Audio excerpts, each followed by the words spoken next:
Moi, je vais rentrer dans le sujet directement. Let's go. Alors, première question, j'en aurai trois. Première question, avec du recul, est-ce que pour vous, tu penses que le combat a été pris peut-être trop tôt, ou en tout cas avec un court délai de préparation? Et est-ce que pour toi, c'est une erreur dans la gestion de carrière de Cyril Gane? Le combat a été pris très tôt, non. Il n'y a pas un combat contre John Jones qui est pris très tôt.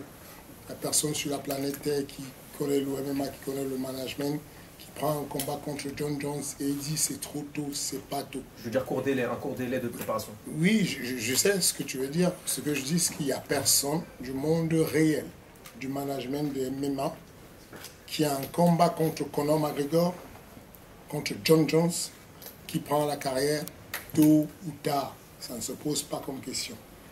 On ne nous a pas offert le combat, on a cherché le combat. Quand on est allé à Vegas, on n'avait pas le combat. Nous sommes allés chercher le combat, nous sommes allés demander le combat. On l'a demandé sur les réseaux, on l'a demandé en personne. Depuis le mois de septembre où Cyril a gagné, je n'ai pas arrêté d'harceler l'UFC pour ça. Pour nous, c'est une... On ne gère pas une carrière différemment quand tu es déjà numéro 1. Il n'y a pas d'autre solution. Je veux dire, est-ce que peut-être il y a eu des négociations pour avoir un combat peut-être un mois plus tard? On sait que Cyril aurait bien aimé l'avoir justement peut-être un mois plus tard, un mois de plus pour se préparer. Est-ce que peut-être dans les négociations, au moment où vous avez demandé le combat? Moi aussi, tout le monde aurait... J'aurais bien voulu avoir 2 mois de plus, 3 mois de plus. Mais la temporalité, tu fais avec, c'est toujours les mêmes soucis. La temporalité, tu fais avec ce qu'il y a, ce qu'on te donne. Et donc, du coup, tu négocies pour avoir le combat. C'est une bonne chose d'avoir le combat, mais ensuite, tu te dis, bon, l'UFC te dit, on a une date. Cette date-là, elle ne bouge pas. On est d'accord, on va t'offrir le combat, mais elle ne va pas bouger. Et tu regardes ton emploi de temps, tu regardes ton planning, tu fais un auto-planning, tu fais une planification, et tu te dis, banco, let's go, on prend le combat. D'accord, ok. Bon. Deuxième question, ça. Ouais. Deuxième question. Tu as dit dans le podcast avec La Sueur qu'il fallait d'abord écumer tous les clubs de jiu-jitsu et de lutte en France avant de penser à l'international. Sachant qu'on sait qu'à l'international, le niveau est beaucoup plus élevé qu'en France sur ces disciplines-là. Pourquoi tout simplement ne pas aller chercher le meilleur ailleurs, vu qu'il n'est pas forcément en France? Parce que ça s'apprend, ça. Il faut comprendre comment faire de la pédagogie. C'est pas un hasard si on est coach aussi pour décider ce qu'on va donner comme mission. Pour faire progresser un élève, j'ai besoin de lui donner une tâche qui est au-dessus de lui, qui va le pousser vers l'avant, mais pas une tâche insurmontable. Sinon, je vais casser l'élève. J'arrive avec un jeune, c'est un petit génie, j'ai envie de lui apprendre les mathématiques et je veux qu'il comprenne vite. J'arrive et je lui donne les probabilités tout de suite, il va bugger, il ne va pas comprendre de quoi je parle. Alors que si je prends le temps de lui apprendre la table de 7, la table de 8, la table de 9, je vais peut-être évoluer. Pédagogiquement, ce n'est pas un hasard de se dire que dans le coin dans les sparring et dans les coins de Cyril, ce qu'on va chercher, ce sont des personnes qui sont capables de le mettre en difficulté sérieuse, sans toutefois le décourager et que la tâche soit insurmontable. Ok, donc pour vous, c'est étape par étape. Avant de viser le gratin du JJB. Le principe de l'enseignement, c'est ce qu'on appelle la progressivité. L'un des premiers principes de l'enseignement, c'est qu'il faut qu'il y ait de la progressivité. Si on va de manière brutale et qu'on saute les étapes, on va coincer. C'est pour ça j'ai eu la chance, moi, d'être formé comme sportivement parlant, je parle que du sport. J'ai eu la chance d'être formé ici et ce qu'on nous apprend, la base de ce qu'on nous apprend, c'est ça à l'éducation, c'est de dire que si tu as envie d'apprendre, quelle que soit la tâche que tu vas apprendre, un adulte, un pro, un gamin, il faut qu'il y ait de la progressivité. Et je dis encore, Zelim Khan, le lutteur qui est 6 fois champion de France, il met sérieusement en difficulté Cyril. Pourquoi je vais aller chercher le plus grand lutteur du monde, champion olympique, alors qu'il ne gère même pas encore Zelim Khan? C'est une affaire de rapport, de se dire que je vais chercher ça. Ensuite, on va prendre les mecs de sol, déventer, c'est très chaud pour Cyril. C'est même très chaud même pour la plupart des personnes, je ne suis pas sûr qu'à un match de grappling, que John Jones puisse battre Devonte. Et donc, du coup, pourquoi je vais aller chercher Gordon Bryan? Pourquoi je vais aller chercher Gordon Bryan? Juste pour dire, j'ai pris le plus grand. Pour faire quoi? Il ne va rien comprendre, il ne va rien voir. Ça pas des... Donc, je respecte la progressivité au monde. Troisième question, s'il te plaît. Ouais, dernière question. Du coup, pour rentrer clairement sur la performance, comment tu peux expliquer que Cyril ait fait une erreur, ou en tout cas, ça paraît être une erreur aussitôt dans le combat? Je pense qu'ici, personne ne s'attendait, peut-être que le combat était très serré, peut-être que des personnes voyaient Jones vainqueur, mais un combat qui se finit aussitôt, personne ne voyait ça. Tout le monde est quasiment déçu et surpris de la performance de Cyril. Comment tu expliques cette débâcle, pour utiliser un terme qui définit clairement la performance? C'est multifactoriel. Je ne sais pas ce que... bien malin sera celui qui peut dire avec précision quels sont les facteurs qui ont fait qu'il n'y ait pas de la performance. Ce que je sais aujourd'hui, c'est que c'est un sport de combat. Un sport de combat, on a ce côté-là de casualité qu'on n'a pas, qu'on ne peut pas mesurer, qu'on ne peut pas quantifier. Et vous avez regardé, vous êtes des habitués de l'UFC, vous savez aujourd'hui que il y a des combats où on ne comprend rien, où José Aldo arrive et puis on dit mais comment ça se fait qu'il est... Non, on ne comprend pas. Le jour-là, il n'était pas bien, le jour-là, le coach n'était pas bien, le jour-là, peut-être l'équipe n'a pas été performante. Qu'est-ce que Voilà quoi, c'est multifactoriel. Ça, on va spéculer, on va dire un peu de tout, mais il y a peut-être que il n'était pas bien, il y a peut-être que... il a été distrait, il y a peut-être que finalement il a été stressé, il y a peut-être que John Jones a été très fort. C'est complètement... Il faut être un magicien pour déterminer ça. Je ne sais pas faire ça. Fernand, bonjour, bonsoir. Monsieur Ismaël, comment ça va? Ça va et vous, monsieur Fernand? Magnifique, ça va. Le nom de ton média. Ouais, Ismaël pour Pugilat. Donc, suite à la défaite de Cyril Gane dans une émission de King and the G, tu fais de nombreux parallèles entre toi, Trevor Whitman, qui a pu échouer avec Rosa Mayounas ou encore Kamaru Usman, mais aussi avec Eugene Verman, qui a pu échouer avec Israël Adesanya. Est-ce que tu trouves vraiment judicieux de te comparer à ces coachs dans la mesure où tu n'as jamais atteint l'or mondial? C'est pas méchant, mais tu n'as jamais atteint l'or mondial, là où eux peuvent justifier et atténuer leur échec auprès du grand public par le fait d'avoir déjà touché à cette fameuse ceinture incontestée de l'UFC, et même à plusieurs reprises. Là où toi et Cyril Gane, bien qu'ayant atteint la ceinture intérimaire, avaient subi 2 échecs, dont le plus récent face à John Jones, qui résonne comme une réelle humiliation en moins de 2 minutes, dans un domaine que tout le monde attendait et qui vous avait déjà fait défaut lors de votre précédent title shot face à Francis Ngannou, c'est-à-dire la lutte. Est-ce qu'il y a quelqu'un ici dans la salle qui partage l'idée que perdre un combat contre le GOAT, John Jones, est une humiliation? Est-ce que vous pouvez m'aider? Est-ce qu'il y a... Aidez-moi, peut-être je ne comprends pas. Est-ce que vous pouvez lever là? Ici, il y a quelqu'un qui pense que si je suis battu, toi, toi aussi? Moi, je pense pas que c'est forcément une humiliation, mais je veux dire la performance en soi, dans l'absolu, sachant qu'il y a plusieurs inconnus autour de John Jones, notamment la montée en catégorie, l'absence, etc.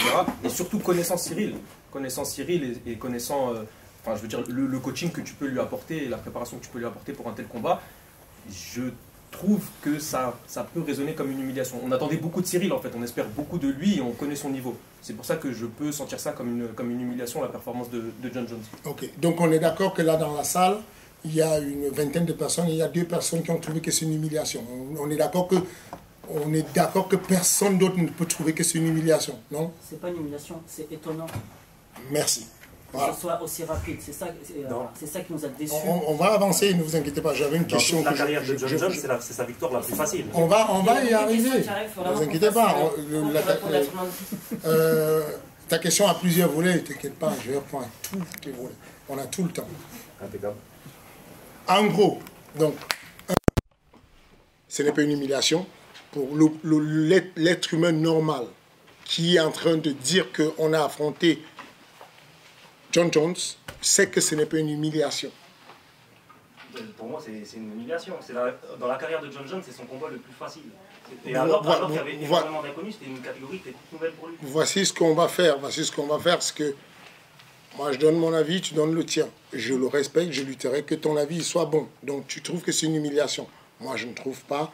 La majorité de personnes que je connais dans le monde qui m'en parlent trouvent que ce n'est pas une humiliation. Je vais te couper, mais forcément, tous ceux qui vont rentrer en discussion avec toi, ils ne vont pas te dire la vérité. Ils ne vont pas venir te contredire Et on sait tous pourquoi, parce que tu as plusieurs casquettes, tu peux ouvrir beaucoup de portes. Et je pense que personne ne va réellement rentrer frontalement avec toi pour te dire que c'était une humiliation.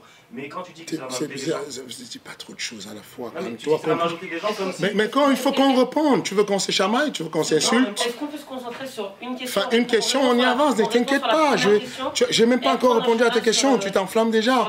Voici ce que je t'ai dit, c'est que ta posture de dire que toutes ces personnes-là ont peur de moi parce que je suis influent et insultant pour toutes ces personnes. Ces personnes-là n'ont pas peur de moi, elles peuvent dire ce qu'elles pensent. Elles ne pensent pas que c'est... J'ai posé une question devant tout le monde. Tu penses que toutes ces personnes ont peur de moi et que tu es le plus courageux? Non, je ne pense pas. Je pense qu'elles sont toutes indépendantes et qu'elles ont leur avis. Tu veux que je respecte ton avis. Tu souhaites qu'on respecte ton avis, respecte la vie des autres. Il y a des personnes là autour de toi qui trouvent que tu n'as pas raison. On est en majorité à penser que ce n'est pas une humiliation de perdre contre John Jones. Tu as la liberté, tu as raison de garder ton pouvoir et de dire « Moi, perso, je pense que c'est une humiliation. » Ça, c'est ta responsabilité. C'est bon ça, ce sujet-là? On peut avancer maintenant? C'était quoi l'autre volet de ta question? S'il te plaît. C'est judicieux de te comparer à ces coachs tels que Trevor Whitman. Ok, on va y aller. Alors, la première des choses, c'est que je ne me compare pas à Trevor Whitman.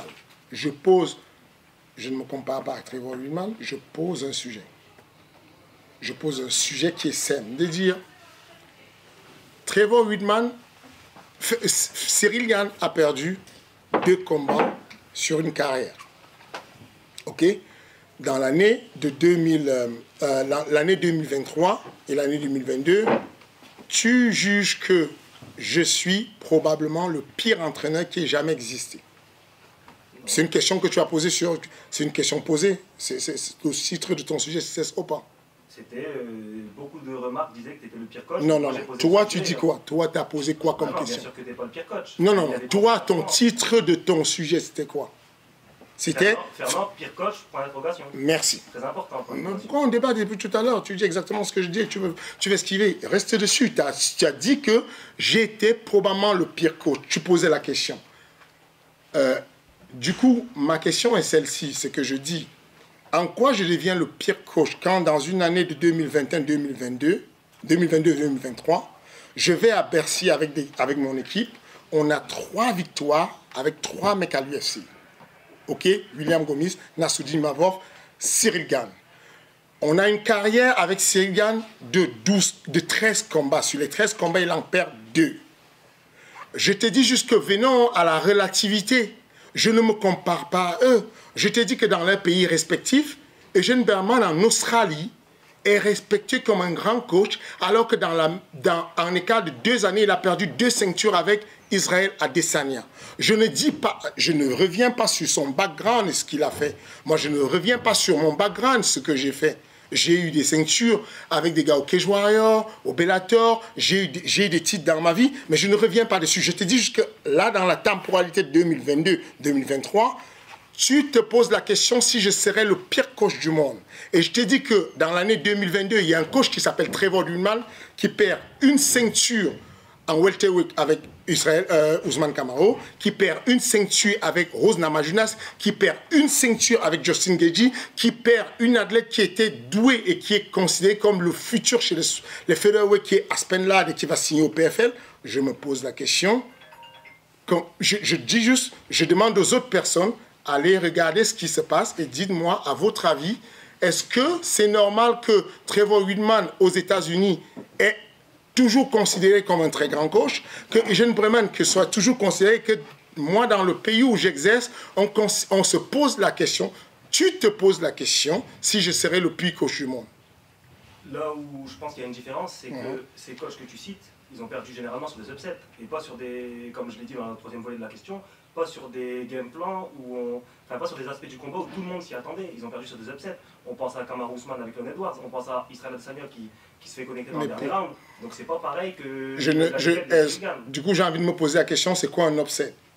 On a démarré la conversation, il y a tout le monde dans la salle qui a dit on ne s'y attendait pas, c'est une grosse surprise. La définition de l'upset, c'est quand c'est surprenant. Qu'est-ce que tu me racontes? Parce que l'upset, tu viens exactement de dire qu'on a perdu par upset en disant ce que tu dis. Pour moi, un upset, c'est par exemple Kamaru Usman qui domine tout le combat et qui se prend un high kick. Ah non, moi, c'est pas ça un upset. Est-ce qu'il y a d'autres personnes qui ont de cette... se fait dominer en 2 minutes et il n'y a rien pu montrer. Donc ça, c'est même pas un upset.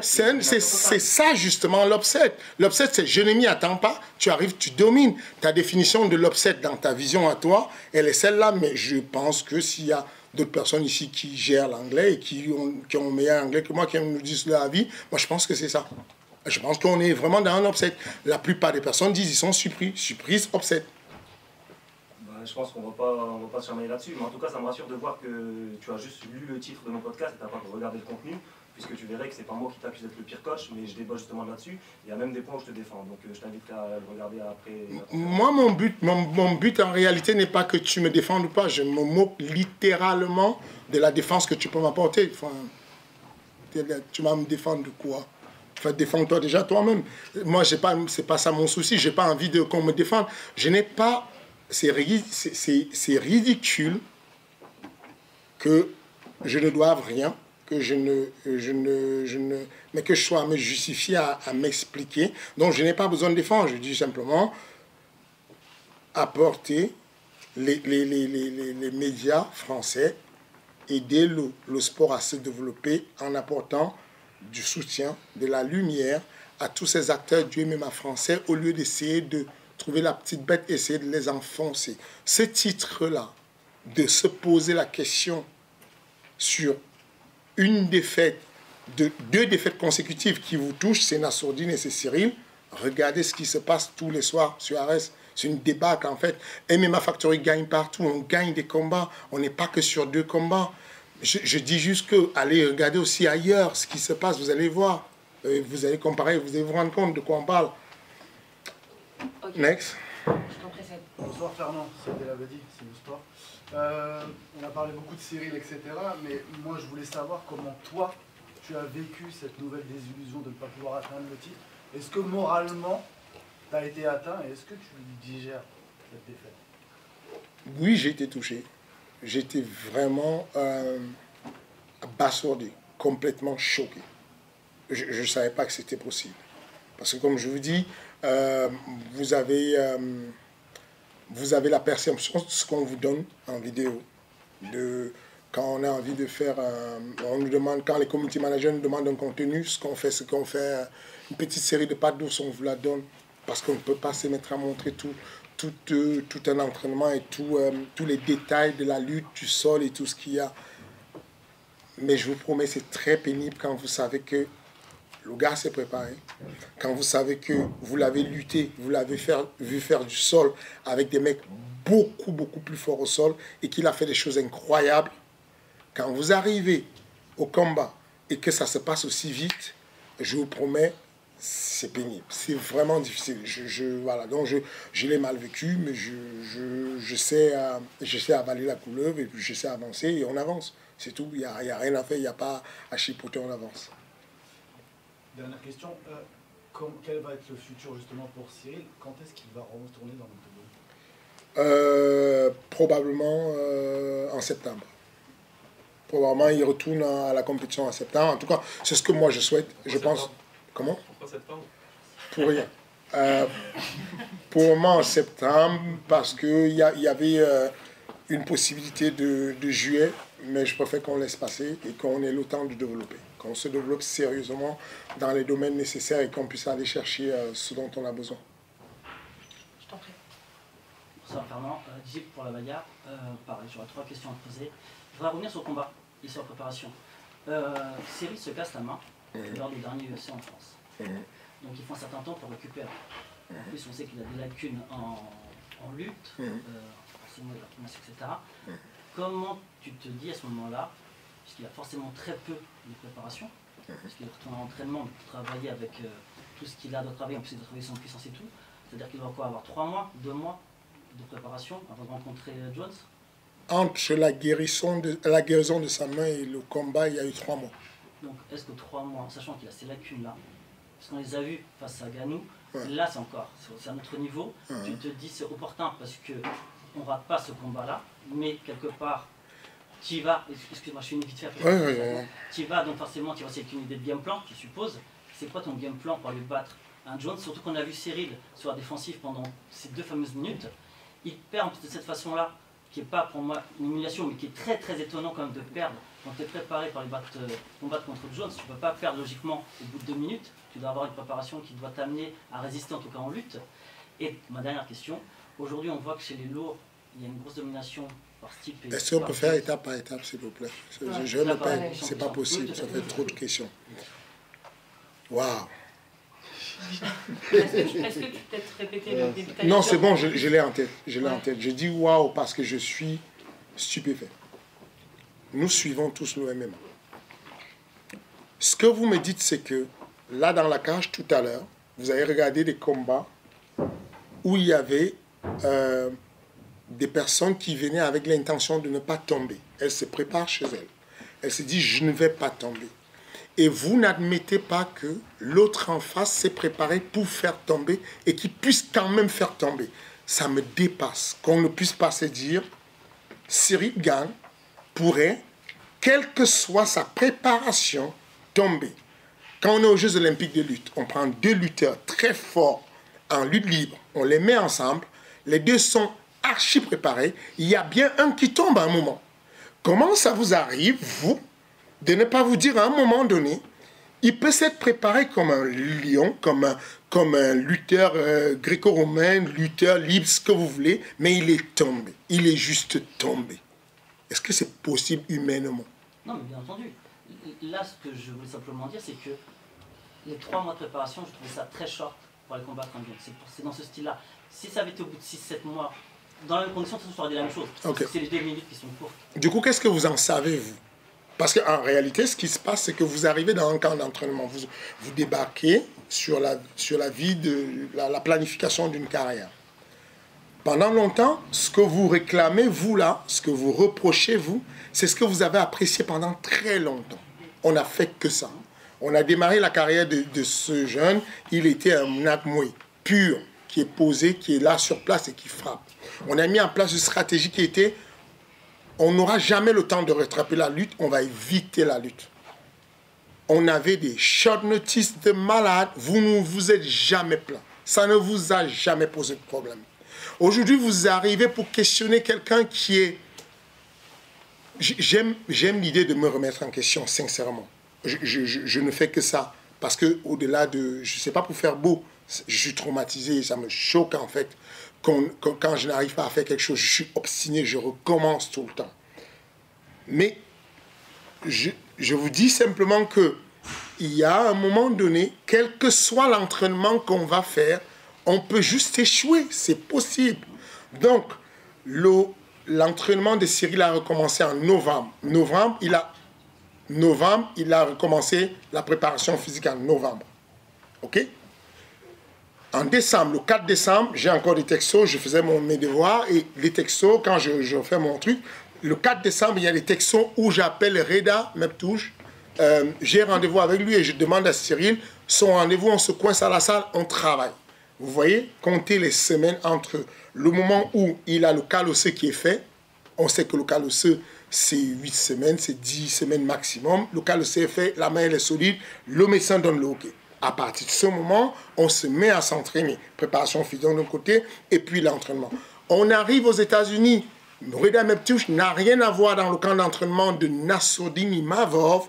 On le ramène avec nous en plus, parce qu'il va servir de sparring à Cyril, qui pour le coup, lui, va coacher Nassourdine Imavov. Donc on se prépare tout le temps. On n'est pas encore à la vitesse de croisière, on n'est pas au max, mais on se prépare. Les gars, c'est un métier. Enfin, là, je suis tous les jours en costard ces derniers temps et vous perdez et vous oubliez qui je suis et ce que j'ai pu faire. J'ai été major de promotion sur les diplômes d'état supérieur à l'INSEP dans mon domaine à moi. En Muay Thai, j'ai été major de promotion. En lutte, j'ai été major de promotion. C'est mon métier. Ce que je veux dire, c'est que ce qu'on m'apprend, moi, c'est piloter un système d'entraînement. C'est d'avoir des coachs avec moi et je pilote et je les aide à avancer. Je veux bien qu'on se remette en question, c'est ce que j'essaie de faire là, mais je veux aussi que vous ayez quand même l'humilité de vous dire, bon, si je suis un média, je vais quand même faire, peut-être que lui ne sait pas assez de choses sur mon domaine et moi, je vais lui faire un peu confiance dans son domaine. Donc, voilà ce qu'on fait aujourd'hui. Justement, ma seconde question qui venait, justement, c'était le game plan. Parce que forcément, si tu vas forcément avec l'idée Il faut de qu'on gagner. commence à faire beaucoup plus court, on est énormément. Simplement, voilà, Le game plan, je vais le faire rapidement. Il était celui-ci. C'était type, dans les types, élimination des low kicks, de toutes les frappes circulaires au corps. On pouvait les mettre circulaires en haut, mais pas dans les jambes. Donc on élimine ça parce que c'est facile à choper. D'ailleurs, il met la main dessus et puis il frappe. Ensuite, jab, uppercut. Pas de crochet, pas de bras air, plutôt jab, uppercut parce que du coup, on le touche au-dessus et quand il change de niveau, il va venir s'empaler dans la zone, le tunnel du lutteur. C'était aussi simple que ça. Voilà aussi simplement qu'est-ce qu'on avait à faire comme game plan. Bon, rien de plus, se déplacer, frapper en uppercut, en frappe oblique, toutes les frappes qui remontent, éviter pour le dissuader de descendre, c'est aussi simple. Votre prochain camp de préparation avec Cyril pour, disons, John Jones ou Thomas Spinal, Cyril faisait la demande d'avoir Thomas Loubersan ou Maxime François pour venir l'aider dans sa préparation. Est-ce que vous metteriez de côté vos querelles passées pour le but supérieur du titre? Absolument. Je donnerais tout pour que Cyril puisse percer. Je donnerais vraiment tout, y compris ma place, y compris... Cyril me dit aujourd'hui, Fernand, j'ai besoin de M. Ismaël dans mon coin comme coach. Je vous promets, je bouge. Ce n'est pas juste mon élève. Voilà. Je bouge complètement. L'idée que vous avez, où vous dites, où je vois ça et là, libère-le, qu'il aille à machin, libère-le, vous n'imaginez même pas à quel point je m'en tamponne complètement. C'est que je m'en cogne, je n'ai vraiment pas de problème avec ça. Donc, si on me demande mon avis, je suis capable de dire de manière très objective qui est efficace, qui est bon, qui peut aider et qui ne peut pas aider. Je vous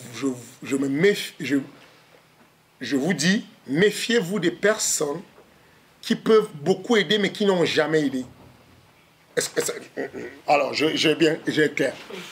Je vais être clair sans blesser les gens.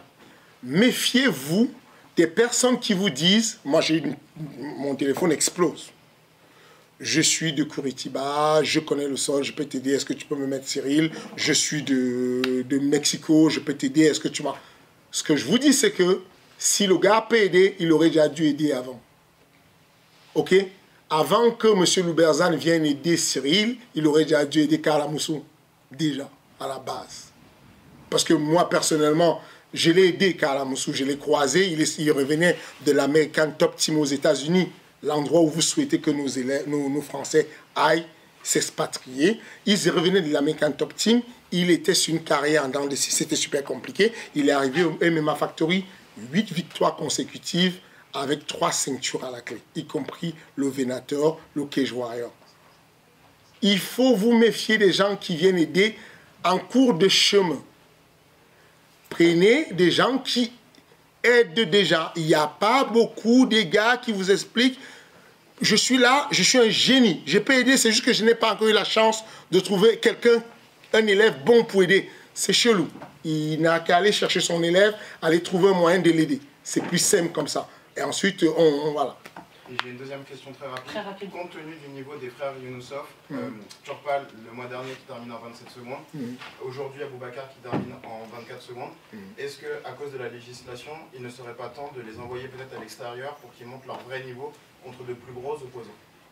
Absolument, c'est une idée possible. Là, on a programmé un combat pour Jordan Zebo le 11 mai, mais le 8 juin, non, le 8 juillet, il combat en Italie, à Siena, dans une organisation, parce que là-bas, il aura la chance d'affronter quelqu'un qui est beaucoup plus classé. Et donc, en général, dès qu'il y a moyen dès qu'il y a des jeunes qui ont la possibilité d'aller à l'extérieur pour aller combattre, non, c'est une bonne chose. Bonsoir Fernand, Mehdi de Actu MMA. J'ai une question pour le futur de Cyril Gane. Il y a beaucoup de noms qui reviennent. Sergei Pavlovich, Thomas Spinal, Curtis Bates. Parmi ces profils, quel serait le meilleur pour Cyril Gane et à l'inverse le pire match pour lui? Je pense que le pire match-up pour lui, c'est Curtis Blade et le meilleur match-up pour lui, c'est Pavlovich. Curtis Blade à cause de la lutte, j'imagine. Curtis Blade à cause de la lutte, Pavlovich il frappe comme un sourd-muet, mais normalement il sait déjà gérer les sourds-muets. Enfin, je veux dire les gens qui frappent comme les sourds. Bonsoir Fernand, Titouan Laurent, Sport Business Club. Est-ce que la défaite de Cyril Gane la semaine dernière peut avoir une incidence sur l'attractivité pour les marques, les sponsors de Cyril Gane à l'avenir, et plus globalement, comme Cyril Gane c'est un petit peu l'étendard du MMA en France, est-ce que ça peut avoir une incidence sur le développement économique de la discipline? Absolument, c'est vrai, c'est possible. Pour le moment, on n'a pas encore eu d'alerte pour les marques. Ça se passe, les marques sont assez loyales vis-à-vis de Cyril pour le moment. Et puis on verra bien pour le futur, pour l'économie. C'est bien qu'on s'en souvienne et qu'on se dise, peut-être faut pas trop l'enterrer, parce que si on l'enterre trop et qu'on l'humilie trop, peut-être que l'UFC, parce que c'était pas donné, hein. On a oublié où on était il y a 3 ans, 4 ans. On a eu l'UFC à Paris, hein. C'est pas donné. C'est bien de se rappeler de ça et de se dire que l'industrie totale du MMA, nous tous là, autant que nous sommes là, médias, machin, nous tous là, à un moment donné, avoir des acteurs du MMA qui font tourner la machine du MMA en France, ça fait du bien à tout le monde. Je dis ça, je dis rien. J'ai une courte deuxième question qui va prendre. Je suis désolée, il faut qu'on passe. Sur le MMA, le club du Paris Saint-Germain a lancé sa structure de MMA. Est-ce que c'est quelque chose qui vous perturbe, vous y pensez? Ça n'existe pas du tout, c'est une rumeur. Voilà. Un petit commentaire là-dessus. Je prends le micro. Merci beaucoup. Non, c'est une très bonne chose. La concurrence fait toujours du bien au développement de l'écosystème. C'est une très bonne chose d'avoir le PSG qui organise un truc, qui fait un truc de MMA. On va bien cohabiter, même si on va morfler. Mais c'est une bonne chose pour tout le monde. On a créé la structure du MMA Factory en 2012. Quand ça a été créé, il y a eu une pléiade de salles de sport privées qui se sont créées. Ça n'a pas changé les données. On les avait fermées successivement, progressivement. On a souvent résisté à des vagues, à des grosses tempêtes.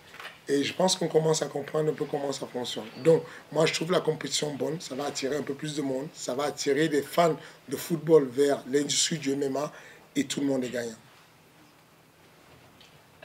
C'est l'avant-dernière question, je t'en prie. J'en ai 2. Ça sera une seule, choisis une des deux. Ok. Bonjour Fernand, Olivier pour Boxmag.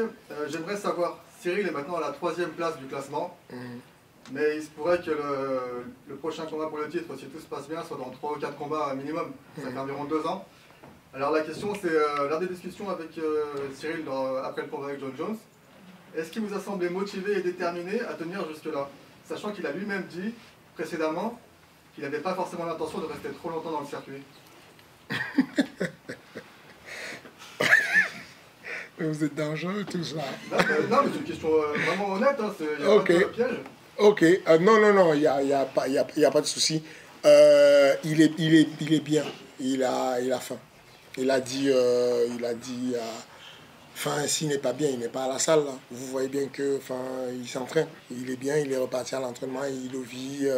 Il est peut-être que c'est quelque chose de bien qui lui fait un électrochoc et puis on avance. Donc, non, je pense qu'il a envie. Il a envie de retourner. Il sait que le chemin va être long et qu'il va encore se taper 2 ou 3 mecs relous. Mais il a vraiment envie. Et puis, s'il se positionne bien, on ne sait jamais, avec un peu de chance et tout, on pourrait atterrir dessus beaucoup plus rapidement que prévu.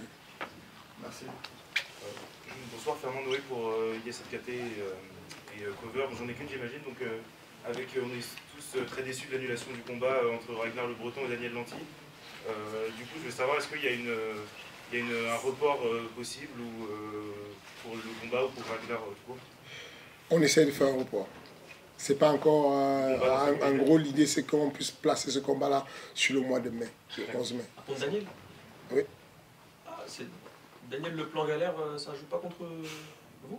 Enfin, j'imagine forcément ça crée des frustrations, ça crée des conflits. Au dernier moment, un plan galère comme ça. Pour vous, non, ça reste un report tranquille. Pas de problème avec Daniel, quoi. Non, avec le temps, vous allez voir que vous allez voir que vous pouvez avoir des plans galères, mais vous faites avec des personnes. Vous voyez là, et dans le public, là, il n'y a pas tout le monde là qui est mon ami, mais on fonctionne. Moi, je suis ton ami. Absolument. Bon, ça va. Okay, mais voilà, dans la vie, vous allez comprendre qu'il faut savoir mettre de l'eau dans son vin et puis fonctionner avec les plans galères. Et bien Fernand, on te remercie d'avoir répondu à toutes ces questions.